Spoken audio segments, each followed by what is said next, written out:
They say they pop. The R. Kelly trial is heating up. So there are 13 accusers now involved. The feds have been investigating R. Kelly for a while now. Now R. Kelly's going to trial for racketeering and sex trafficking in New York.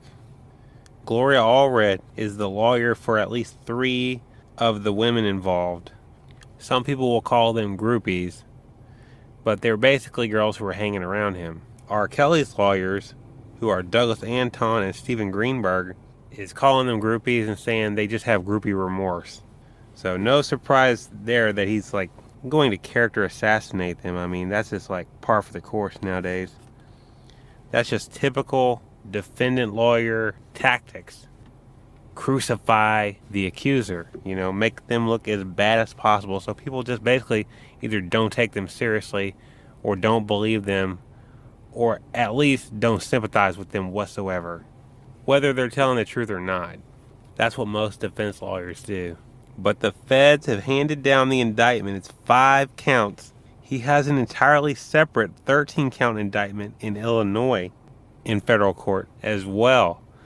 So even if he beats this massive case, and almost no one ever beats the feds, it's like more than 95% of the time. I don't know the exact statistic, but it's like really fucking crazy high. I don't know the exact statistic, but it's like 90-something% of the time the feds win in federal cases. And he's got 2 federal cases. Big ones, a 5-count indictment and a 13-count indictment. I mean, he's up against Goliath. He probably thought he was going to get bond and get out of jail while this is all going on. But no, the judge said no way, denied it, and he's in jail now. And he's going to stay in jail while this trial is going on. So as you can imagine, R. Kelly is PO'd right now because he's not going to get out of jail. He's probably sensing right now that he's like eating his last free meal, that he's breathed his last breath of free air.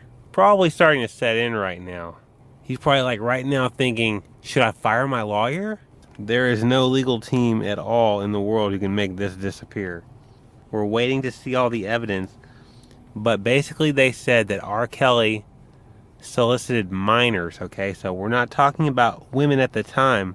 Whether they're adults now, they weren't when the feds are saying that R. Kelly did sex acts with them. And videotaped it. So they say there's videotape. I don't know if the feds were able to get a hold of those videotapes, but if those tapes exist, he is done. If the feds got those tapes, he's done. There's no jury who's going to be like, yeah, this is so-and-so. That's the same person sitting over there. They were this age during this videotape, and it's clear what is going on. There's no way he's not done. Not only that, but they said that he would physically threaten them and restrain them so they couldn't leave. And then take them across state lines, I guess on his tour. But regardless of the touring, he's traveling around. Some of them seem to be women, but they're saying that if they were held against their will, they did not feel safe to leave. And they had to do all this against their will. They couldn't say no. And some of them are actually underage. So he has serious problems. And the judge is not even going to give him bond. He's officially in jail, staying there until this thing is done. And if he's found guilty, he's going away for a long time.